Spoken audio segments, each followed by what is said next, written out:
Saudações, caríssimos alunos, saudades! Estamos começando mais uma aula de História, a aula de número 26, o qual vamos abordar as revoluções inglesas.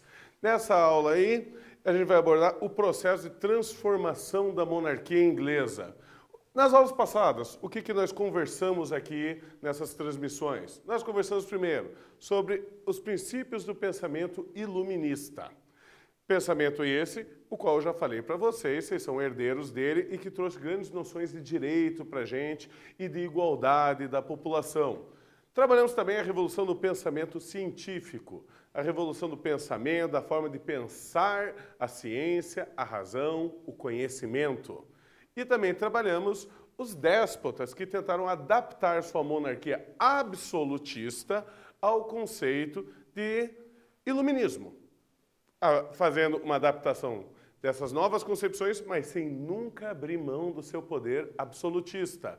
O que nós vamos ver na aula de hoje? Nós vamos ver o que aconteceu na Inglaterra, que em aulas anteriores nós já falamos que não teve despotismo esclarecido na Inglaterra. Por que não teve? Bom, vamos aqui para essa primeira cena que nós estamos trabalhando, o qual nós estamos mostrando simplesmente a atual rainha da Inglaterra, Elizabeth II, e o seu filho e herdeiro do trono inglês, o príncipe Charles. E quando a gente fala de monarquia, geralmente nós pensamos o seguinte, nós pensamos em um rei todo cheio de poder, que ele passa a exercer esse governo segundo a vontade dele. Na Inglaterra não acontece assim, a Inglaterra é diferente. Quando a gente fala da Inglaterra, a gente fala que a rainha reina, mas quem governa é o parlamento. Tá? Uma coisa é reinar, outra coisa é governar. Por que na Inglaterra isso foi tão diferente? Qual foi o processo que levou a um parlamento mais poderoso que a realeza inglesa? É o que nós vamos estudar na aula de hoje. Então o objetivo aqui, claramente para vocês, é compreender o desenvolvimento econômico da Inglaterra no século XVI, identificar a organização social da Inglaterra e compreender o desenvolvimento de um capitalismo rural inglês e seus conflitos com o absolutismo real. Ou seja, a Inglaterra vai ter um jeito de desenvolver sua sociedade econômica muito distinto e isso traz consequências a ela até hoje. Primeira coisa, vamos diferenciar aqui o que é Inglaterra, o que é Grã-Bretanha e o que é Reino Unido. A Inglaterra está nesse primeiro mapinha. É apenas essa área azul que está no mapa. Isso aqui é a Inglaterra. Essa aqui é a bandeirinha da Inglaterra. Só que a Inglaterra, a ilha da Inglaterra, tudo isso aqui, essa ilha, junto, ela se forma a Grã-Bretanha. E essa é a bandeira da Grã-Bretanha, que já é uma mistura da bandeira inglesa com a bandeira da Escócia e com a bandeira do país de Gales. E por último, nós temos o Reino Unido, que ainda pega a Irlanda do Norte. E a bandeira se torna uma mistura da Inglaterra, País de Gales, Escócia e Irlanda do Norte. Se torna uma mistura de todos esses elementos, certo? O que vai acontecer? Quais são os antecedentes desse momento que a gente estuda? O antecedente é a dinastia dos Tudors, que foi a dinastia mais absolutista da Inglaterra. Nessa dinastia, a política mercantilista, isso é, daquele comércio financiado pelo governo, financiado pelo Estado, capitalizado por ele, já havia transformado a Inglaterra numa grande potência econômica, ela tinha dinheiro.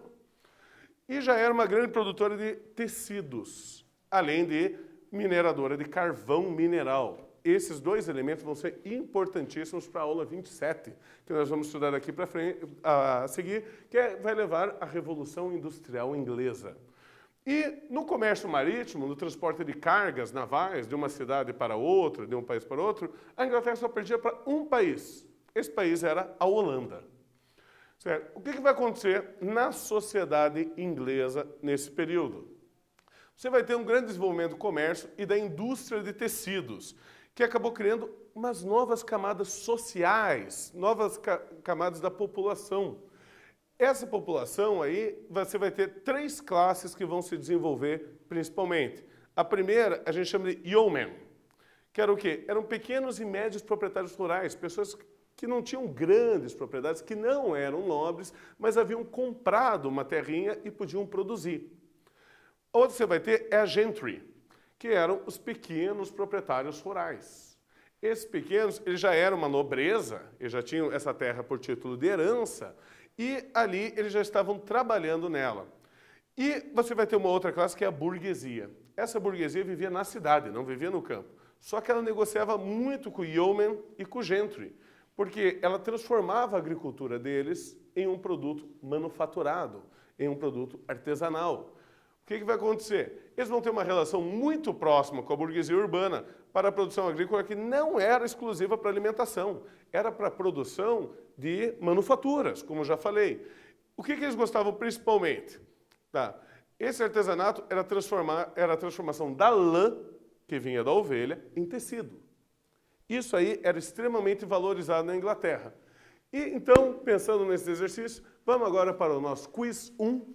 Vocês têm aí o exercício para responder e eu já retorno.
Então, caríssimos alunos, responderam o exercício? Vamos ler a questão juntos para assim a gente apresentar a resposta dela. Então, quais as classes sociais que representavam o capitalismo agrícola inglês?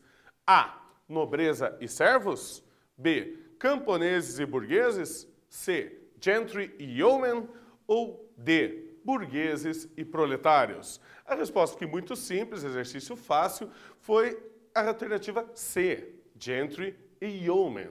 Essas são as classes que representavam o capitalismo agrícola, o capitalismo que vinha da terra, do campo, na Inglaterra. O que vai acontecer aqui de importante?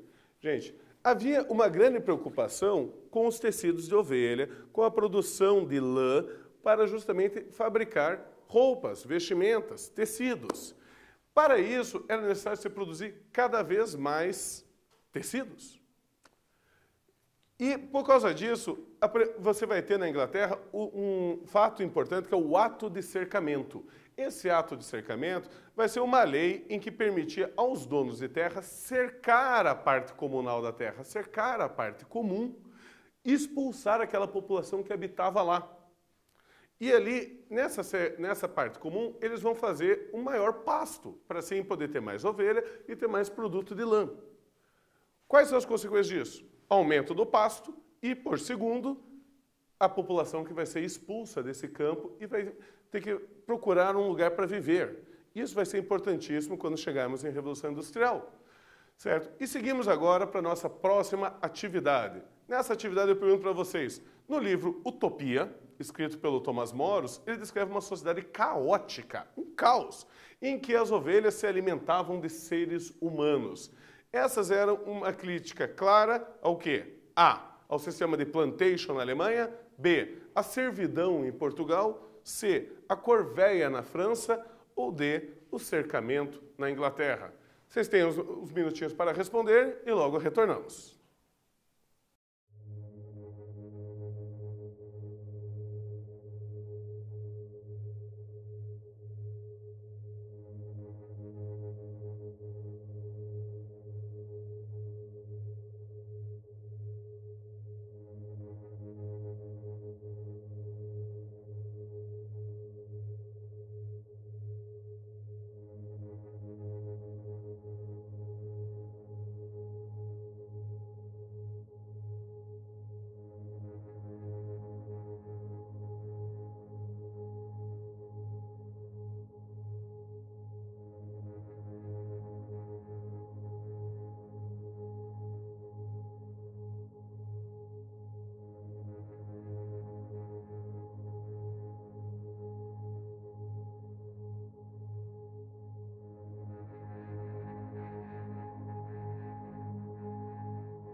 Respondido o exercício, alunos? Esse exercício também é bastante simples para a gente, porque nós estamos só nos aquecendo no começo dessa aula.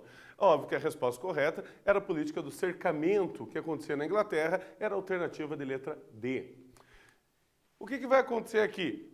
Na Inglaterra, após Elizabeth II e a dinastia Tudors, que terminou com o reinado de Elizabeth II, quem vai assumir vai ser o seu sobrinho, que era o rei Jaime IV na Escócia e se tornou o Jaime I da Inglaterra. Aqui nós chamamos de dinastia Stuart. Essa dinastia Stuart vai assumir a partir do Jaime I, que governou a Inglaterra de 1603 a 1625. E essa dinastia Stuart, ela era uma dinastia que tentava pelo absolutismo e pelo direito deles de governar. Eles reivindicavam uma velha doutrina já estudada, que é o direito divino dos reis. Ou seja, que o rei governava porque Deus deu esse direito para ele. Deus deu a permissão para ele governar. O que vai acontecer nele? Ele vai tentar governar sem o parlamento, sem o auxílio do conselho. E ele vai, por causa disso, fazer vários impostos considerados extorsivos, considerados exagerados, e ele vai tentar impor a religião nacional da Inglaterra, que era a religião anglicana, a todas as pessoas. Só que o parlamento vai começar a não aguentar isso, certo? Mas quando o parlamento protesta contra ele, Jaime I simplesmente manda fechar o parlamento. Quando Jaime I falece, ele deixa o trono para seu filho, Carlos I, que governou de 1625 a 1649. E ele não era diferente do pai dele. O Carlos I, ele vai novamente reivindicar o seu direito divino de governar a Inglaterra. E em 1628, ele reúne o parlamento por um breve momento. O que esse parlamento faz? Ele faz uma série de leis que proíbem Carlos I de aumentar o imposto segundo a sua única vontade. Carlos I fica bravo, fecha o parlamento de novo. E ele passa a governar por 11 anos a Inglaterra sem convocar o parlamento. E isso nos leva a mais um quiz nosso, e que pergunta: qual era a teoria usada por Jaime I e Carlos I, os dois da dinastia Stuart, para defender o seu direito de governar de forma absolutista? Letra A, defesa da Constituição. B, defesa do contrato social. C, o direito divino dos reis. Ou D, o direito canônico. Fiquem vocês tranquilos, façam esse exercício com calma e logo retornamos com a resposta.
Respondido, caríssimos alunos, mais um exercício simples para a gente. Segundo a gente estudou agora há pouquinho, é óbvio que a resposta correta é a letra C, o direito divino dos reis. As outras respostas não têm nada a ver com essa questão da Inglaterra. Mas Professor, você falou do parlamento da Inglaterra. Onde que é esse papo de parlamento que até agora a gente não viu falar de nenhum parlamento? Bom, aqui eu sigo para vocês o prédio do parlamento inglês, esse é a sede até hoje, e esse palácio fantástico é onde se reúnem os parlamentares da Inglaterra, no lado do rio Tâmisa, com o Big Ben, o grande relógio da torre, ao lado. É aqui onde se reúne o parlamento da Inglaterra até hoje, o parlamento mais antigo da história ocidental. O que acontece com esse parlamento inglês? Esse parlamento da Inglaterra, ele tem uma origem já na Idade Média, na época do rei João Sem Terra, que vocês estudaram no primeiro ano. Ali você tem a origem desse parlamento. Era primeiro um grande conselho, depois se tornou um parlamento. E o que acontecia? Ele deveria regular os poderes do rei perante os barões e os nobres. Principalmente o poder que o rei tinha de taxar impostos, de cobrar impostos sobre a sua população.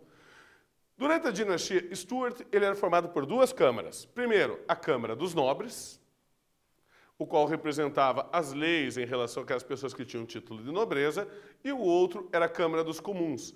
Essa Câmara dos Comuns era formada principalmente por burgueses, gentry e yeomen, que envolvia as pessoas que não possuíam título de nobreza nenhum, mas que eram pessoas que tinham posse, tinham renda e por isso deveriam ser ouvidos também. E o que vai ter de diferente aqui? A Câmara dos Nobres era principalmente formada por católicos e anglicanos, que defendiam o direito divino do rei governar e defendiam seus próprios privilégios. Já a Câmara dos Comuns era principalmente formada por calvinistas e puritanos. Certo? Seguindo isso aí, vamos para a nossa próxima atividade. Essa atividade eu pergunto para vocês como era formado o parlamento da Inglaterra durante a dinastia Stuart. Vocês terão aí uns minutinhos para responder e já retornamos com a resposta correta.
Respondido, caríssimos alunos, mais um exercício simples para nós respondermos. A resposta, ela fala aqui como que era a Câmara e o Parlamento na Inglaterra. Ele era formado por duas câmaras. Uma Câmara dos Nobres, que representava a grande nobreza anglicana e católica e apoiavam o absolutismo do rei, e a Câmara dos Comuns, que representava uma burguesia, o gentry e o yeoman, de maiorias calvinistas e puritanas. Então perceba que haviam questões econômicas, políticas e até mesmo religiosas envolvidas nesse conflito que vai gerar aí uma grande crise na Inglaterra. O que vai acontecer? Em 1640, Carlos I convoca o parlamento para aumentar os impostos e financiar uma guerra que ele estava fazendo contra os escoceses. Lembra que ele ficou 11 anos sem convocar o parlamento, governando sem ele. E quando ele faz isso, o que o parlamento faz? Ele se reúne, ele anula uma série de impostos que o rei Carlos I havia criado e coloca uma lei proibindo o rei de fechar o parlamento. Ou seja, o parlamento agora ia ser permanente, não ia ser só quando o rei quisesse. Você acha que o rei gostou? Obviamente que não. Então, o que vai acontecer? Se sentindo ameaçado, Carlos I invade o parlamento com a sua guarda pessoal, seus soldados que faziam sua proteção pessoal. O objetivo dele era prender os líderes da oposição, aqueles que estavam se manifestando contra ele. Só que havia um detalhe. Esses líderes da oposição já estavam sabendo das intenções de Carlos I. E eles já tinham se preparado, eles já tinham fugido. Quando eles chegam no parlamento, os líderes não estavam lá. Mas pior que isso, esses parlamentares se reuniram e fizeram seu próprio exército. Então se tinha um exército do parlamento e um exército do rei. E esses dois exércitos vão criar uma grande guerra civil na Inglaterra. Essa guerra civil a gente chama Revolução Puritana e ela dura do ano de 1642 ao ano de 1649. Parlamento contra rei. Quem vencerá? Logo descobriremos. Mas vamos para a nossa próxima atividade. Atividade número 3. Entre as causas que podemos relacionar à Revolução Puritana, que durou de 1642 a 1649, podemos citar a disputa entre trabalhadores e donos de indústrias. B. A disputa entre a autoridade do rei e a autoridade do papa. C. A disputa de poderes entre o parlamento e o rei. Ou D. A disputa da sucessão do trono da Inglaterra. Vocês têm uns minutinhos para responder e logo retornamos.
Respondida essa atividade, óbvio que entre as causas que nós podemos relacionar na Revolução Puritana, podemos citar a alternativa C, a disputa de poderes entre o parlamento e o rei.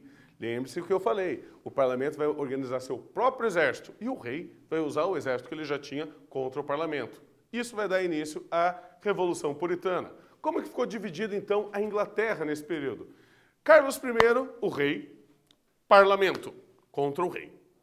Carlos I ele vai ser apoiado pela grande nobreza, pelos católicos anglicanos. Esse conjunto de pessoas e o exército real eram chamados de cavaleiros. Já o parlamento vai ser apoiado pelos gentry, yeomen, calvinistas e puritanos. Esse pessoal vai ser conhecido como cabeças redondas, rounded head em inglês. O que eram os cabeças redondas? É porque, pela cultura calvinista, eles não faziam muita vaidade com o seu cabelo. E eles cortavam o cabelo sempre no mesmo formatinho. E que deixava a cabeça arredondada. Esses calvinistas vai ser o grande exército que vai estar aqui na Revolução Puritana. Durante a guerra, no começo da guerra, o exército real se deu bem. Começou com várias vitórias. Só que escondidinho ali, você vai ter essa figura aqui, Oliver Cromwell. Oliver Cromwell vai ser um grande líder puritano e ele vai organizar um novo exército. Esse novo exército ele vai ser muito apoiado pelos portos, que gostavam do comércio que era realizado pelos gentry, pelos yeomen, tinham lucro com isso, e pela marinha, principalmente a marinha mercante, que vai se armar e defender também esses gentry e yeomen, dando desvantagem para o rei. Mas o principal vai ser o New Model Army, o novo modelo do exército.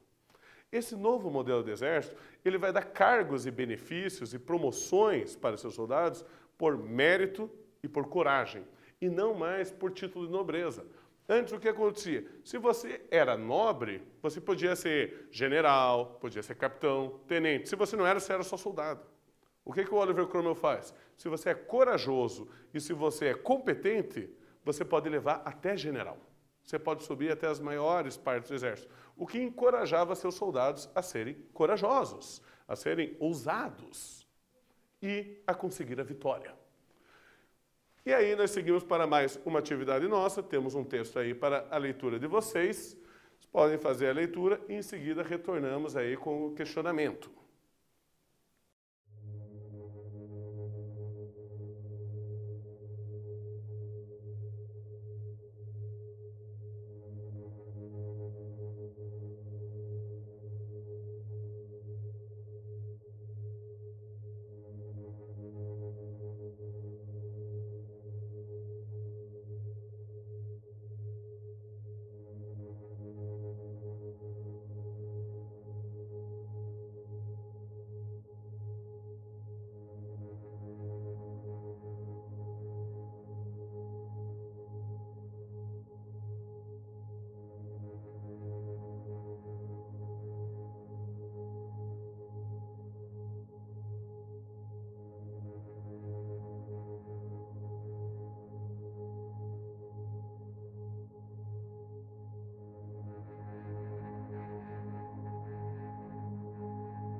Retornamos então, alunos.